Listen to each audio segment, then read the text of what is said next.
이튿날 새벽 닭이 울기도 전에 매양은 조용히 일어났다. 몸속은 낯선 통증으로 뻐근했고 마음속은 더 낯선 감정으로 무거웠다. 방 한가운데 누운 윤원의 얼굴은 고요하기만 했다. 잠든 얼굴은 여전히 어린 사내아이 같았다. 매양은 그 얼굴을 한참 바라보다 조심스레 손을 뻗어 그의 이마에 올려본다. 어쩌다 일이 되었을꼬. 그녀의 속삭임은 허공에 묻혀버렸다. 13살 윤원이 열병으로 사경을 헤맬 때 매양은 하루 종일 물수건으로 이마와 온몸의 열기를 닦아냈고 밤새 윤원의 손을 잡고 살려달라 기도했다. 그 손을 놓지 않고 살려내겠다던 그때의 약속이 지금도 가슴에 남아있다. 그러나 이제 그 손이 서로의 몸을 탐하는 손이 되었다. 윤원은 어린 시절부터 책보단 사람의 마음을 먼저 읽는 아이였다. 아버지에게 꾸중을 들은 날이면 곧장 매양의 치맛자락을 부여잡고 눈물부터 훔치던 아이. 유모, 아프오. 가슴이 이렇게 답답하오. 15 윤원이 한밤중 찾아와 속삭였을 때 매양은 그저 사춘기인가 보다 했었다. 그 말이 그저 가슴 속의 울림이 아니라 진짜 여인을 향한 갈망이었다는 것을 그녀는 너무 늦게 알았다. 홀례 얘기가 나왔을 때 매양은 내심 안도했다. 이제 곧 색시를 맞이할 테니 이 감정도 지나갈 거야. 그러나 그건 그녀의 착각이었다. 그 감정이 아이의 짝사랑이 아니라 어른의 사랑이었음을. 그날 밤 이후 윤호는 말수가 줄었다. 그러나 눈빛은 더욱 강렬해졌다. 차를 내려 올릴 때마다, 함께 마루에 앉을 때마다, 우연히 그녀의 손끝이 닿을 때마다 그는 매향을 더 깊은 눈빛으로 마주했다. 나는 당신의 곁에서 자랐소. 하지만 지금은 당신 안에서 사내로 다시 태어나고 싶은 것이오. 윤원의 말 한마디에 매향은 그를 피하지 못했다. 그것은 단순한 젊은 피의 욕망이 아니라 정이 자라 욕망이 되고 욕망이 다시 정이 되는 한치의 어긋남도 없는, 그러나 받아들일 수 없는 사랑이었다. 마을에선 그녀를 늙은 유모라 불렀지만 그녀는 여전히 스물의 감각을 기억하고 있었다. 그리고 윤원의 손길은 그 감각을 되살려 놓았다. 이대로 두면 안 되는데. 매향은 스스로를 다그치듯 중얼거렸다. 그러나 그 밤 그녀는 윤원의 품에서 울며 말했다. 이러면 안 되지요. 안 되는데 그래도 도련님이 내게 닿을 때 난 진정 살아있는 것 같았어요. 며칠 동안 두 사람은 아무 일도 없었던 것처럼 조용히 지냈다. 매향은 여느 때처럼 방을 쓸고 아침상을 차리고 차를 내렸다. 윤호는 예의 그랬듯이 글을 읽고 붓을 들고 정자에 앉았다. 그러나 모든 움직임 사이사이에 눈길이 머물렀고 손끝이 머뭇거렸다. 그날 저녁 비가 내렸다. 초가의 지붕을 타고 흐르는 빗물이 처마 끝에서 방울져 떨어질 때 매향은 등불을 켜며 중얼거렸다. 오늘 밤은 조용하겠지? 그러나 기척은 곧 문 밖에서 시작되었다.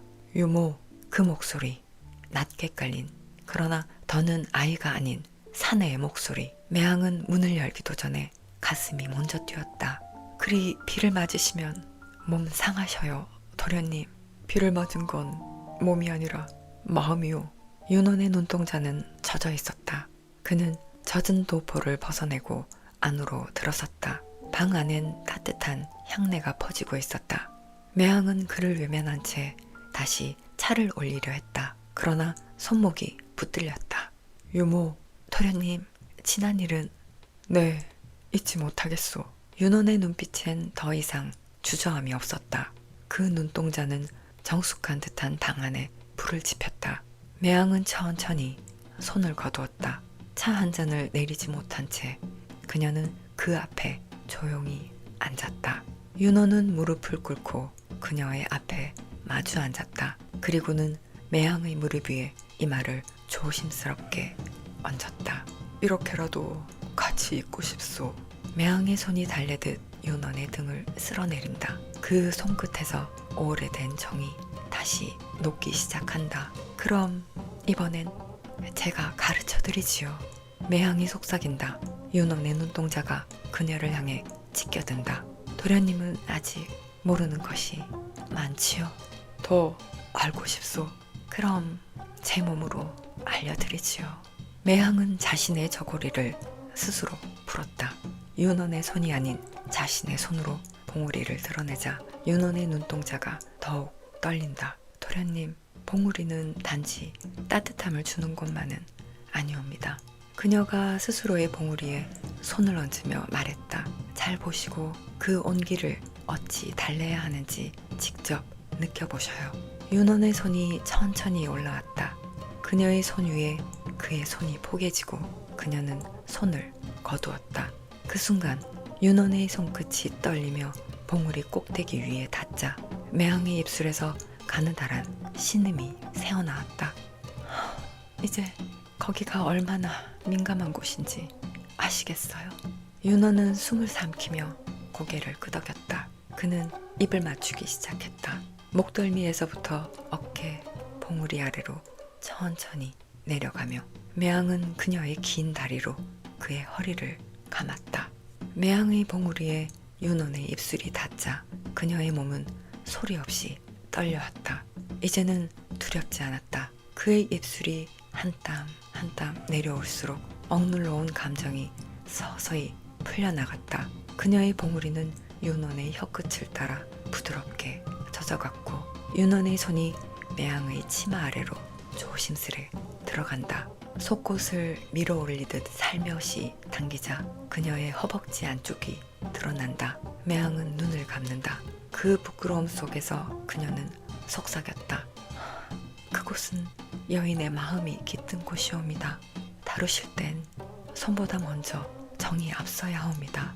윤원은 그 말에 숨을 삼키며 두 손으로 그녀의 다리 사이를 따뜻하게 감쌌다. 그리고 무릎을 꿇은 채 고개를 숙여 그녀의 가장 은밀한 곳에 입술을 가져다 댔다. 매향은 숨을 삼키며 입술을 깨물었다. 도련님. 입술이 닿은 그 순간 그녀는 마치 전율처럼 온몸이 떨렸다. 윤원은 조심스레 그녀의 다리를 열었다. 비단 이불 위 하얀 살결이 달빛에 비치고 젖은 소리마저 은밀히 번졌다. 윤원의 중심은 이미 뜨겁고 단단히 부풀어 있었다. 그것이 매향의 입구에 닿자 그녀는 반사적으로 몸을 움츠렸다. 천천히, 조금만, 천천히. 그 말에 윤원은 그녀의 이마에 입을 맞추고 천천히, 아주 천천히 조심스레 들어가기 시작한다. 처음 닿는 감촉은 낯설고 아렸다. 그러나 그 낯설음은 곧 안도와 격정으로 뒤섞여 둘 사이의 공간을 밀어냈다. 매향 그에게 속삭였다. 이젠 멈추지 마시고 끝까지 채워보시어요. 방 안엔 살갗 부딪히는 소리와 숨결이 얽혀 울렸다. 매향의 손은 윤원의 등줄기를 타고 오르내렸고 두 사람은 서로를 품에 안은 채 파도처럼 일렁거렸다. 윤원의 이마에 맺힌 땀이 떨어져 매향의 봉우리 위에 닿을 때마다 그녀는 그를 더 깊이 끌어안았다. 유모, 아니 매향이, 나는 당신 없이는 안 되겠소. 더는. 그 말이 채 끝나기도 전에 매향은 그녀의 입술로 그의 입술을 막았다. 말하지 마시오요. 지금은 입술은 그리 쓰는 게 아니옵니다. 두 사람은 밤을 가르며 서로를 탐했고 처음과는 다른 울림이 서로를 적셨다. 단지 몸이 아닌 서로의 오랜 기억과 억눌린 감정까지 함께 열려 마치 오랜 세월을 쌓은 연인의 운우지정 같았다. 그러나 그렇게 관계가 끝난 후 침묵은 길었다. 매향은 이불을 덮은 채 등을 돌려누웠고 윤호는 그 등을 조용히 바라보았다. 왜 그러시오? 이런 밤이 오늘까지만이면 좋겠어요. 매향의 목소리는 차분했지만 그 안엔 눈물이 묻혀 있었다.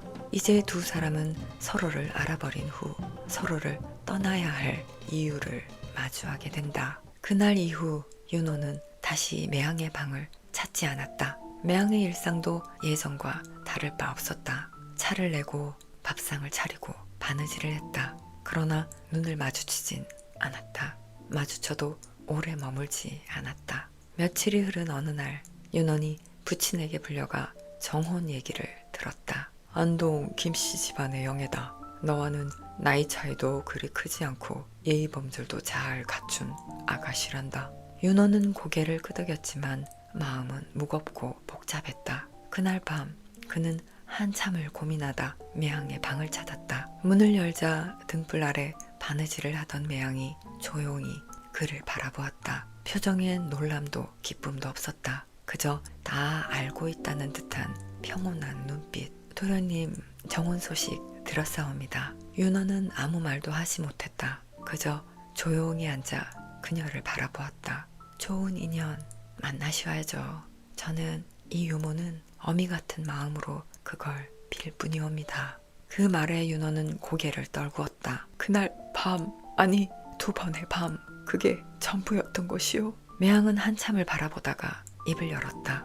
전부였지요. 그리 정직하고 그리 아름다웠으니 그 무엇보다 온전한 전부 아니었겠는지요. 윤호는 그녀의 손을 잡았다. 차가운 손등 위로 그의 뜨거운 눈물이 떨어졌다. 나는 당신을 잊을 수 없을 것이오.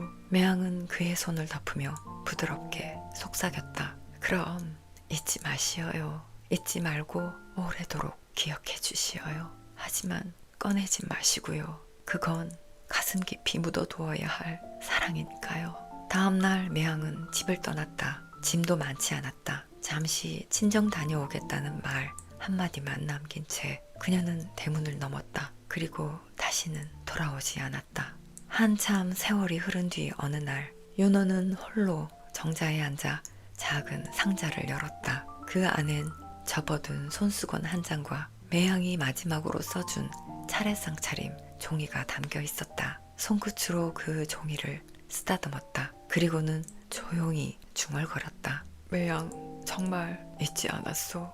한여름 오래도록 마음에 남아 다시 오지 않는 밤. 그날의 가르침은 그의 삶 전체를 부드럽고도 뜨겁게 비추는 등불이 되었다. 그날의 밤은 진정한 사내를 만들었고 진정한 여인을 남겼다. 윤원에게 매양은 단지 유모가 아닌 한 번의 가르침을 평생의 기억으로 남긴 그의 스승이자 첫사랑이었다. 그리고 매양에게 윤원은 한 번 품은 사랑으로 영원히 가슴에 묻은 마음이었다. 그렇게 잊을 수 없는 밤은 두 사람의 삶을 환하게 이끌어주는 영원한 등불이 되었으니 이것이 조선의 어느 여름밤 사랑이라는 이름의 뜨거운 가르침이었다. 지금까지 은밀하고 서늘한 이야기 마음에 드셨나요? 마음에 드셨다면 구독과 좋아요, 알림 설정까지 살며시 눌러주세요. 더 없는 기쁨이겠습니다. 혹 이 밤의 사연이 그대 마음 어딘가를 건드렸다면 댓글로 소리 없이 남겨주셔도 좋겠습니다. 다음 영상도 기대하시고 이만 등불 끄고 조용히 물러나겠습니다.